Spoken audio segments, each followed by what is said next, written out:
The issues around access to housing, long-term stability and resiliency of our built environment, and all of the compounding factors from climate change affect everyone in every community.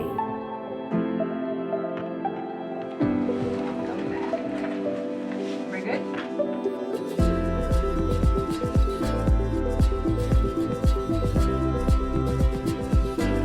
I am Rachel Wagner, and I am co-founder of Green New Deal Housing. When we founded Green New Deal Housing, we hoped that we were going to bring something timely and lasting to this region that we didn't see happening.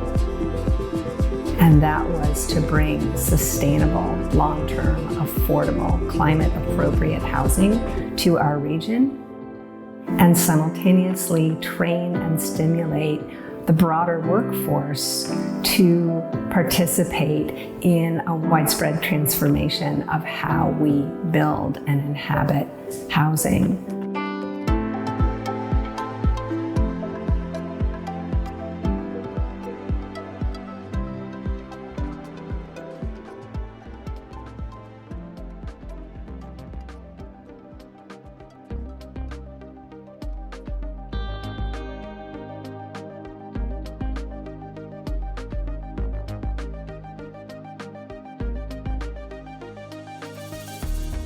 Housing is a basic need, and how that need is met impacts an individual's life, health, and strength of a community. There are tremendous barriers to so many working families in our region who have been paying rent for years, if not decades, reliably, who have a decent job raising their family, but can't make that change from renting to home ownership.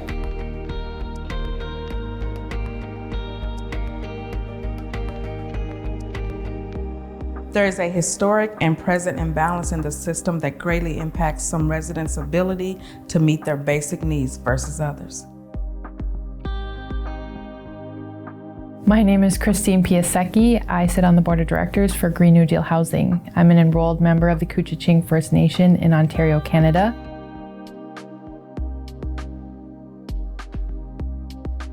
As a member of the Duluth community, I have faced my own barriers around housing. In 2009, I started the hunt for a new home. I repeatedly got turned down for mortgages based on my debt-to-income ratio.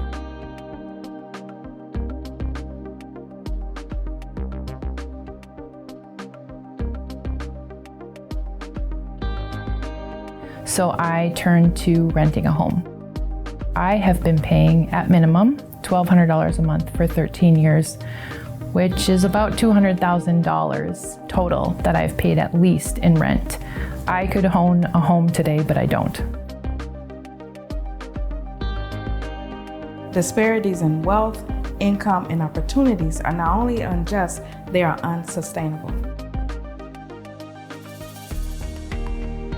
We need to build differently with regard not just to climate change, but also toward equitable access to healthy, affordable, durable housing.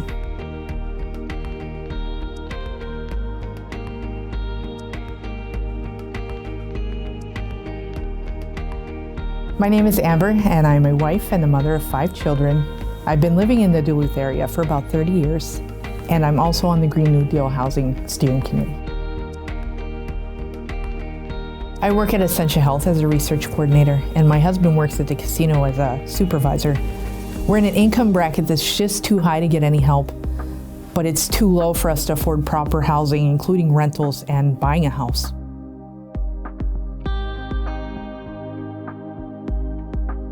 They may earn too much to be a recipient of certain programs, but they don't earn enough to walk into a bank and qualify for a loan on their own.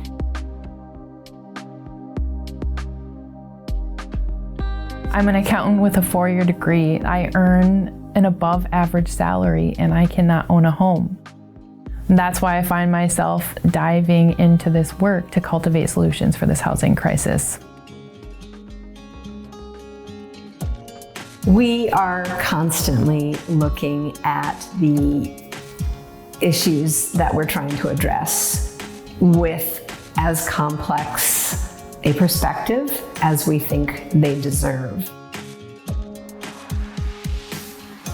I didn't realize how strongly I even felt about this issue until I was brought onto the board of Green New Deal Housing. To be able to provide any sort of input or feedback in that realm is important. We settled on 3 basic program areas that function independently, but also, not unexpectedly, intersect and interact with each other. And that is housing development activities, workforce training activities, and engagement. Green New Deal Housing mission is to develop equitable, zero net energy housing and a green collar workforce in the Arrowhead region. In other words, we build housing and we train people. So hi, I'm Ron Gurno. I'm the program manager of community construction. Community Action Duluth hires transitional employees and trains them in the trades through remodeling. And the counterpart to our program is Green New Deal Housing, and they train through new builds. In workforce training, we are training our incoming and existing workforce in green construction techniques and hoping that they take those skills with them and utilize them on every project they work on. And I learned a lot there that I didn't learn anywhere else. How to insulate your foundation above code, your walls above code, and even which direction the house should face for solar gain through the year. Our workforce training creates social, educational, and economic opportunities that can help reduce disparities in community development and wealth.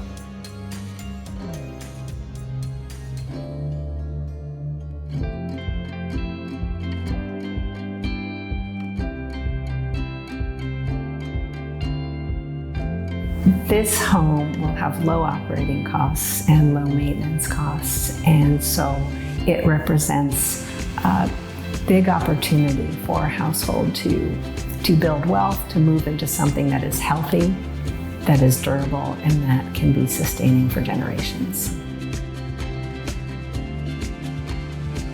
Our homes have very low ownership costs because each home is built of durable materials and well-crafted construction.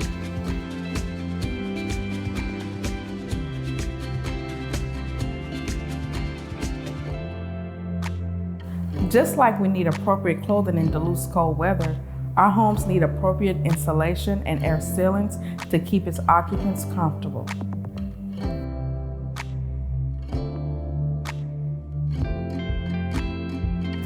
Green New Deal homes have much more insulation from the foundation to the attic than code-built homes, and set a target for air tightness 3 times what code requires. This build design contributes a large part of ensuring our homes are zero net energy homes.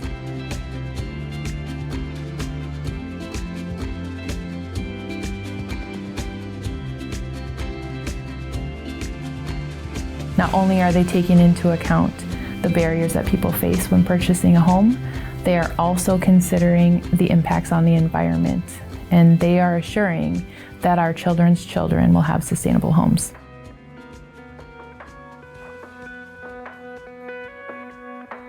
Buildings are a big part of the climate crisis problem.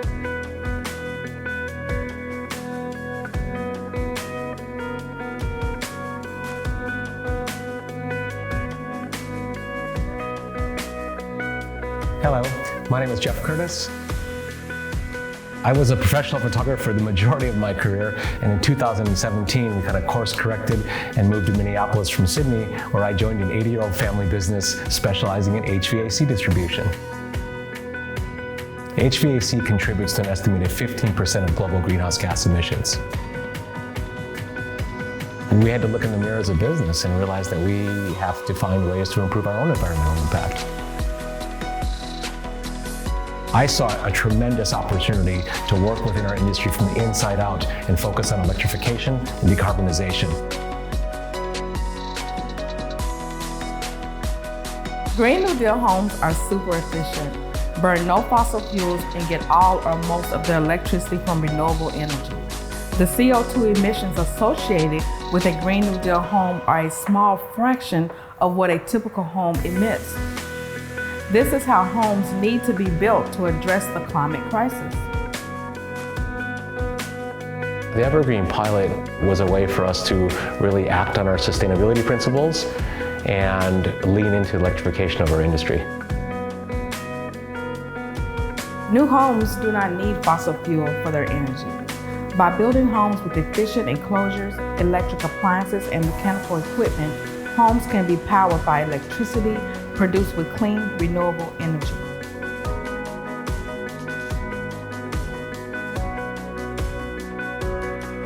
If we can stimulate more local economic development and energy-efficient related fields, we will be contributing to the green revolution our community and the whole world needs.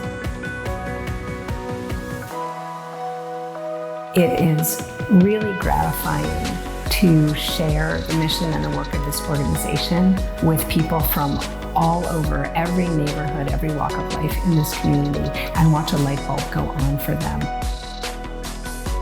My children and I were able to tour the pilot house in Harbor Highlands, and it was amazing. It gave us hope. My children are dreaming again. All the houses we've ever lived in, we haven't been able to personalize, we haven't been able to have pets. Maybe one day we'll be able to own a house of our own and not have to pay high rent. The surprise and the delight that we hear from visitor after visitor coming into this house is so gratifying, and I think really validates what we are trying to do, and also validates, unfortunately, how rare it is for folks to experience what it's like to be inside a home that is quiet and healthy and comfortable with a minimum of energy added to it. So moving into any old house is not going to feel good to me. I dream about living sustainably, living in a way that I don't need to rely on many factors to have a home. And a home that is affordable and sustainable, not only is it easing my mind like just about the future, but like the stress that not having a home brings is so high. Landing in a home that's affordable and sustainable feels like every bit of my health will be different once that happens. We are seeing and hearing folks recognize that this is iconic. And in the course of giving a lot of tours, I started to say that I felt the most extraordinary thing about this house was its ability to become ordinary. This is not an extreme home. It's an appropriate home. The type of homes that we should be building all over the region.